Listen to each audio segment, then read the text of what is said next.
Hello, and thank you for taking time this weekend to join us here on KREM 2 News. I'm Cody Proctor, and this is the KREM 2 News Weekend Review. We know life gets busy, and it can be tough to keep up with all the news. So let's get you updated on some of the headlines from this past week. Because he was 20 years old when he killed Sarah Clark and Tanner Pell, Crenshaw was eligible for a lighter sentence. But in his ruling Tuesday, the judge said Crenshaw didn't deserve one. The court does not find youthfulness as a mitigating factor in Mr. Crenshaw at all. The man who killed two young people in February 2008 is on his way back to prison for life. Judge Dean Schwang listed several reasons, including Crenshaw's ongoing violence in prison, attacking, even killing another inmate. He has been shuttled from state to state, which shows me the Department of Corrections is at wit's end how to manage Mr. Crenshaw's behavior. Judge Schwang added the brutality of the murders, staging of the crime scene, and attempts to hide evidence all show the calculations of an adult mind, one he believes hasn't changed since Crenshaw was 20 years old. I'm sorry. You have no clue. Crenshaw did speak out for the first time in 17 years, including an outburst that delayed sentencing for several minutes. He claimed the driving factors of the murders were his PTSD from childhood abuse and a condition that makes him violent when he drinks alcohol. I want to be clear. None of this is an excuse for the deaths of Tanner and Sarah. Absolutely none of it. Katie Hayes lives with dueling emotions, fear and grief, but also empathy for her brother's killer. I can't help it, but I already feel bad for him. And then it's like, that's where my brain has to kick in. Because trauma is real. Did you hear about his childhood? It is real. Does it excuse anything he did? No. Sarah's mother, Tisha, doesn't give much weight to the words of her daughter's killer, even refusing to look his way during his statement. If it does haunt him, I'm glad he's haunted. It should haunt him. It should haunt him. It should. To see somebody dying by your own hands, that face should haunt him. Though both families feel this is justice, they now look forward to living life. The Clarks keeping a place for Sarah. Usually a glass turned upside down with a candle on it.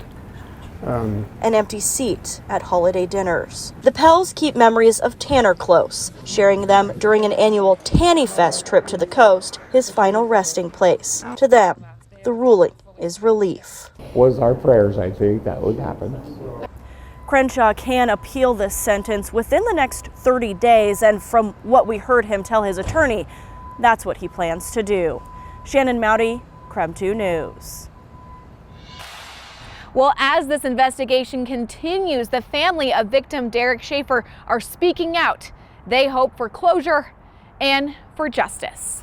I was in shock, and then came, just absolute grief and started crying. He was so kind-hearted. He never had a mean thing to say to anybody. He was kind to a fault. Spokane police report that early Sunday morning, a man was found dead inside his car near the 600th block of South McClellan Street. Police say an unknown suspect walked up to the vehicle and shot Schaefer. That suspect is still on the loose. I later confirmed with the Spokane County Medical Examiner that the man who died was 38-year-old Derek Schaefer.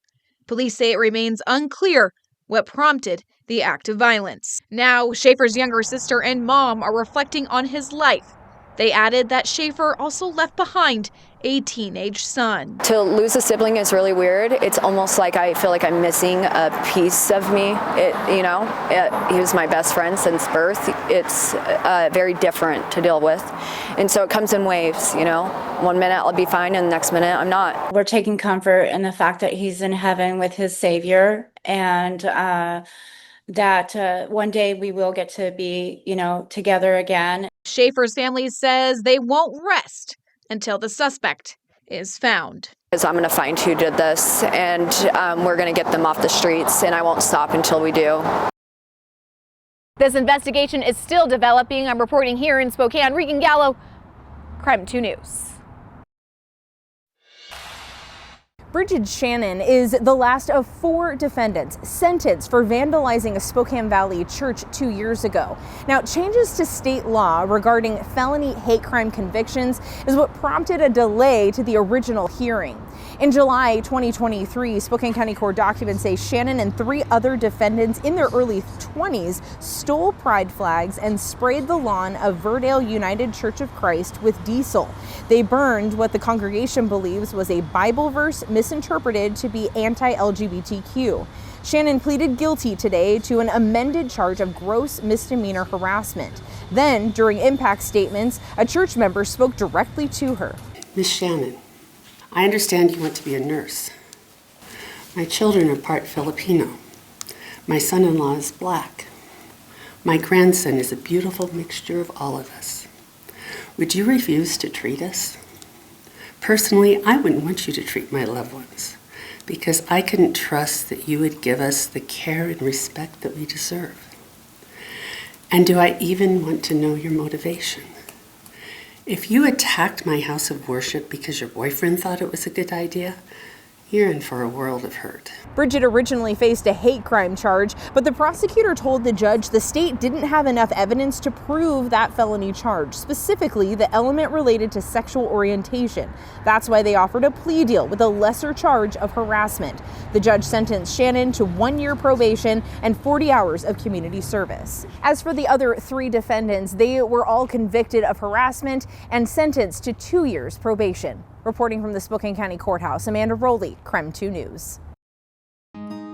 As we go to break, here's a check of your forecast.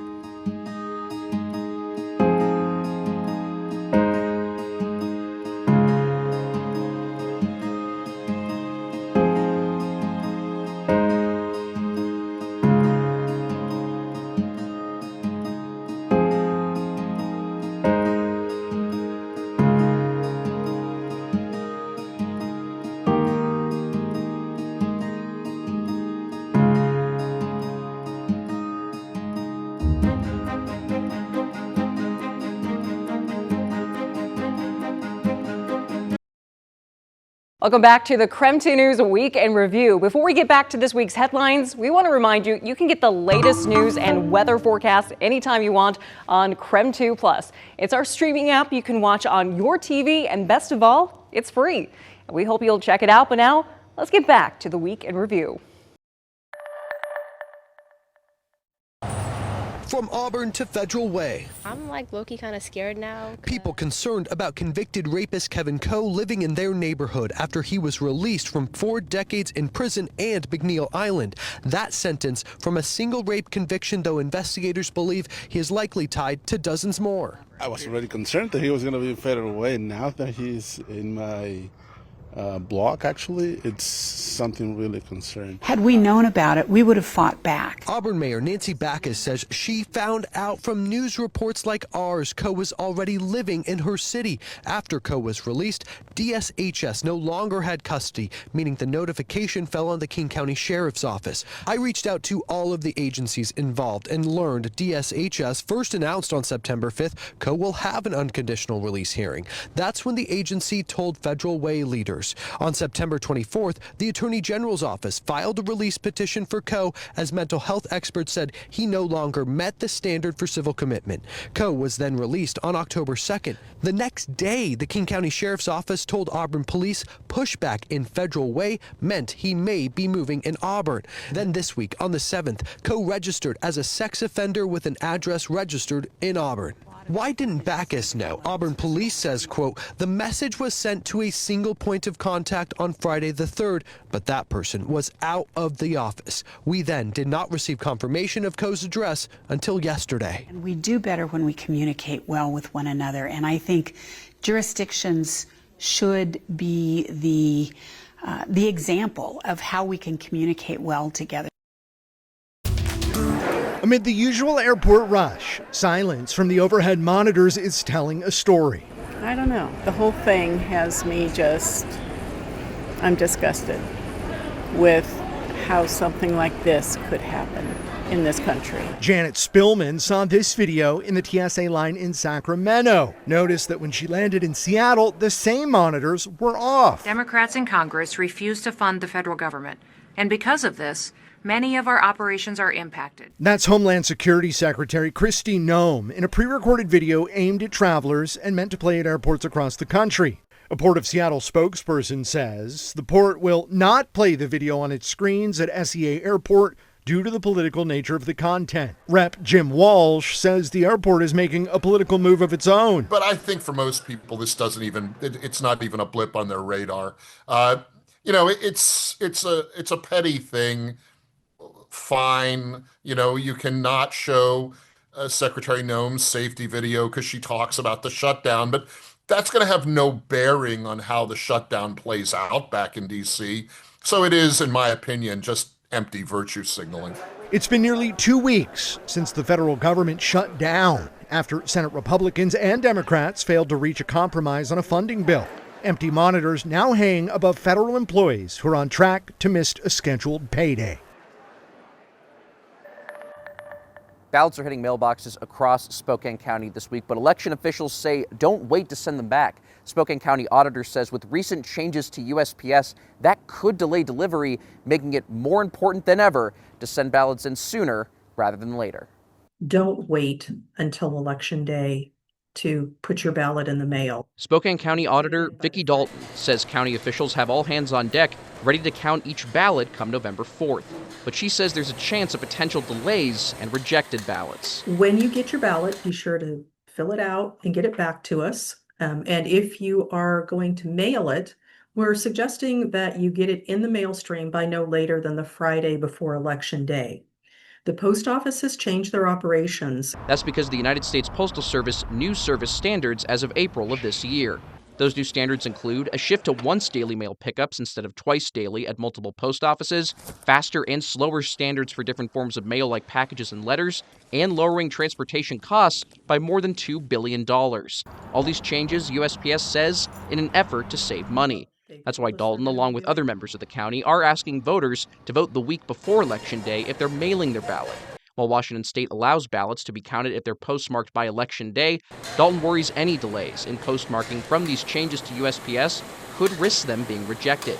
Dalton says the change, while cost-effective for USPS, creates challenges for Spokane County and its voters ahead of election night. That does cause some difficulty for our voters in making sure our voters can get their ballots back on time. She hopes the change doesn't impact voter turnout and all properly submitted ballots this November election are counted. We just have to adjust how we operate, and more importantly, we have to make sure that voters understand. She says as ballots get mailed out tomorrow, residents can expect them in their mailbox around Friday or Saturday. Dalton advises if you can't get your ballot in and postmarked by the Friday before election night, you're encouraged to drop off your ballot here at one of these official ballot drop boxes across the city and county. You have until 8 p.m. on the dot on election night to do so. If you're in line, your vote will be counted. Connor McAvoy, KREM 2 News.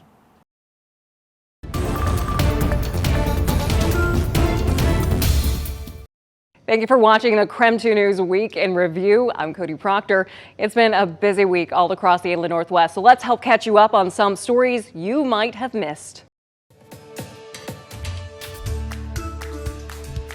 Clearwater County Sheriff's deputies responded to concern calls late Friday night when Sergeant Dale Law with the Kootenai County Sheriff's Office didn't return home.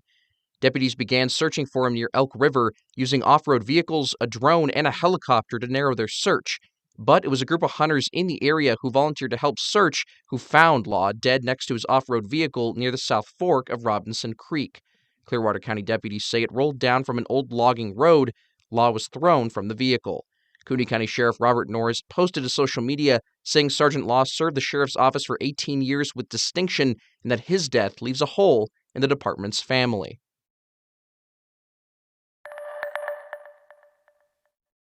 At Boeing Field in Seattle. Feels great. It feels really good. Relief. An exhausted Jasmine Ikeda spoke exclusively with King 5 during her layover. This is her first time back in Washington State after 5 days in an Israeli prison. I think once I land on Orcas and see my community again, it'll feel even better. For the past month, Ikeda documented her voyage on Instagram.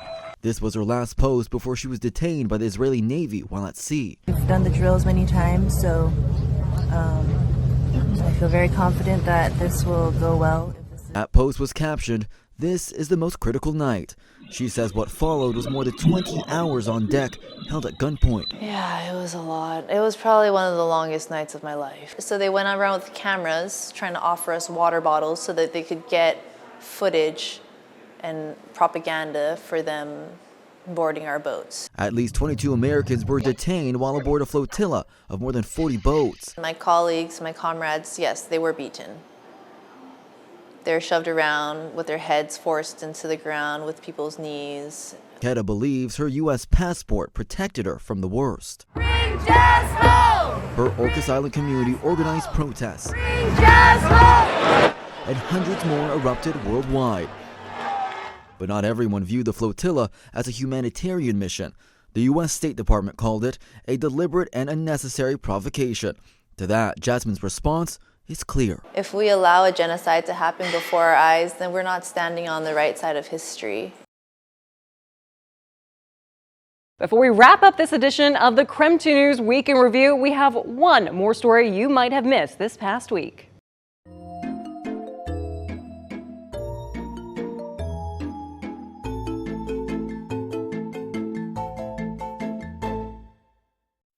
People think I'm nuts because that. Ever wonder what it's like to be buried alive? The Ostendorf Halloween display started out with little homemade stuff.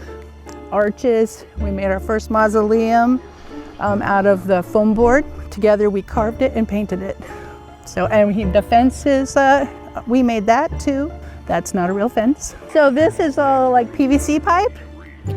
And so Sean got wood, drilled holes, took PVC pipe and put it through, and we bought finials and melted them on. Little by little, we started acquiring these animatronics. This is the Soul Stealer. I am always near, always watching. She was one of our first ones, the Wailing Phantom. You can never leave. She needs some work. Some things we've learned to fix because animatronics, especially out in the weather and stuff, they have a lifespan that's not forever. Even since I was a little kid, like there was always a house in my neighborhood that had a little walkthrough, and yeah. I remember that being like the cool house to go to, and was like, hey, maybe we could have, you know, some good decorations and kind of get people in the spirit of Halloween. Getting out there and trick-or-treating, it's a good way to meet your neighbors.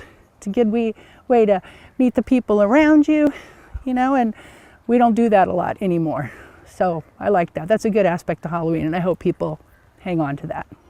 And free candy. Yeah, and free candy. Yeah, people will walk out through here, and we'll have a big tent here, and more decorations, more maybe some scary stuff, who knows, and candy. That's kind of what we got going. Petunia and Loomis is, we're like a year-round Halloween store, but a better explanation is we're like an oddities store. So we sell things that are kind of weird or bizarre or strange, but then also sell some antiques that are things of nostalgia. We moved to this new location on Howard in November of last year. As soon as we moved in, we hit a few hiccups. We had 2 floods in the building in between December and February. June through July, we went through some pretty major renovations. We got new floors, a bunch of walls re-drywalled, a bunch of things fixed up, and now we're sitting in a nice finished place, and we've got our friends on either side of us, Atticus and Boo Radley's, so we've got a nice little community here, and it's going pretty well. So the cool thing about our store is like we don't have just like one type of thing. We have a little bit of everything. We have stuff like wet specimens, taxidermy for like the really weird collectors, but then we have things like that are nostalgic, like Goosebumps books, dolls, all kinds of stuff. It's not one of those like you have to like this specific thing to really enjoy our store. We have pretty much something for everybody.